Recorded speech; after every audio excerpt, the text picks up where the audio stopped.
Halo, Assalamualaikum warahmatullahi wabarakatuh. Shalom, Om Swastiastu, Namo Buddhaya, salam kebajikan, salam Pancasila. Bertemu lagi bersama saya Akmaluddin. Nah, teman-teman semua pernah gak mengira bahwasanya pendidikan Pancasila merupakan mata pelajaran yang tidak diminati oleh siswa? Atau mungkin siswa menganggap mata pelajaran tersebut dianggap monoton begitu? Atau bahkan yang lebih parahnya, kita sebagai guru tidak tahu bagaimana cara menyampaikan materi dari pendidikan Pancasila agar relevan dalam kehidupan siswa.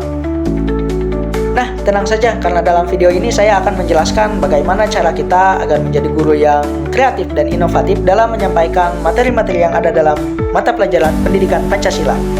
Mari kita lanjutkan.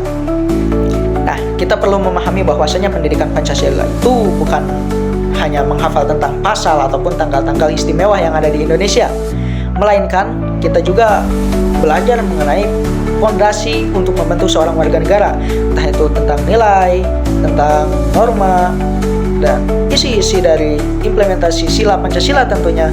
Nah, ini bertujuan untuk membentuk smart and good citizenship atau warga negara yang cerdas dan baik. Nah, itu merupakan tujuan dari pendidikan Pancasila, menciptakan warga negara yang cinta tanah air dan siap untuk melakukan bela negara. Pendidikan Pancasila tentunya tidak akan jauh dari karakter, penanaman kebangsaan, dan juga menciptakan warga negara yang bertanggung jawab. Nah, oleh karena itu, pendidikan Pancasila ini memang dianggap penting dan memang harus disampaikan kepada siswa. Nah, tips pertama dan paling krusial adalah dekatkan materi dari pendidikan Pancasila dengan realitas siswa. Contohnya saat ini gencar perkembangan teknologi, maka dari itu kita mengintegrasikan pendidikan Pancasila dengan perkembangan teknologi, misalkan menggunakan media sosial mengenai isu-isu terkini dan lain-lain. Nah, tanyakan pada siswa, apa pendapatmu tentang berita yang sedang viral saat ini? Bagaimana analisis kamu tentang isu yang sedang viral saat ini? Dan lain-lain. Yang kedua yaitu dengan memanfaatkan berbagai media atau metode pembelajaran lainnya. Tidak hanya menggunakan ceramah panjang saja, kita bisa menggunakan infografis yang interaktif, game-game yang tersedia, kita bisa menggunakan potongan film yang mungkin film-film tersebut mengandung untuk unsur patriotisme, cinta tanah air, dan lain-lain. Nah, contohnya semisal banyaklah begitu. Nah, selain itu juga bisa kita mengajak siswa untuk membuat proyek kecil seperti poster anti-hoax, infografis anti-korupsi, dan juga membuat simulasi sidang mengenai BPUPK dan lain-lain.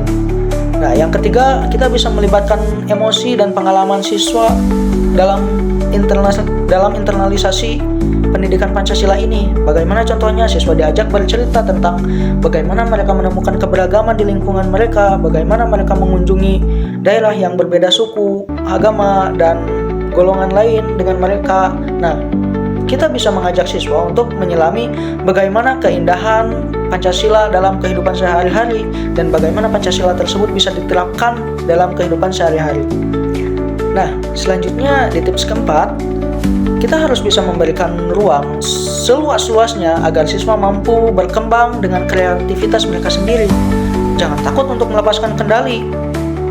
Meskipun hanya sedikit, siswa kita bebaskan untuk mengeluarkan kreativitas mereka dalam menyampaikan apa saja mengenai nilai-nilai Pancasila dan unsur-unsur Pancasila yang mereka ketahui, entah itu dalam bentuk drama atau mungkin poster buatan mereka, atau mungkin siswa berkolaborasi dengan masyarakat sekitar, misal tokoh agama, tokoh adat, dan lain-lain, untuk membuat suatu video yang memang mencirikan bagaimana Pancasila itu ada dalam hidup masyarakat Indonesia. Nah, yang terakhir dan paling penting alias yang kelima yaitu jadilah contoh dan pembelajar sejati. Guru yang kreatif dan inovatif adalah guru yang tidak pernah berhenti belajar. Ikut pelatihan, baca buku, tonton video inspiratif, dan jangan sungkan untuk bereksperimen di kelas. Ajak siswa terlibat langsung dalam hal tersebut. Nah, jika kita sendiri antusias dan semangat mencari cara baru, energi positif itu akan menular kepada siswa. Tunjukkan bagaimana kita perlu peduli dengan perkembangan mereka, bukan hanya soal nilai saja begitu. Kita ajak siswa bagaimana menyelami Pancasila sedalam-dalamnya. Oleh karena itu, mari bersama-sama kita jadikan pembelajaran pendidikan Pancasila sebagai mata pelajaran yang paling diminati, yang mencetak generasi muda berkarakter Pancasila, cerdas, dan siap menghadapi berbagai tantangan zaman. Nah, jika video ini bermanfaat, jangan lupa like, subscribe, dan bagikan ke teman-teman guru lainnya. Sampai jumpa di video berikutnya. Salam Pancasila.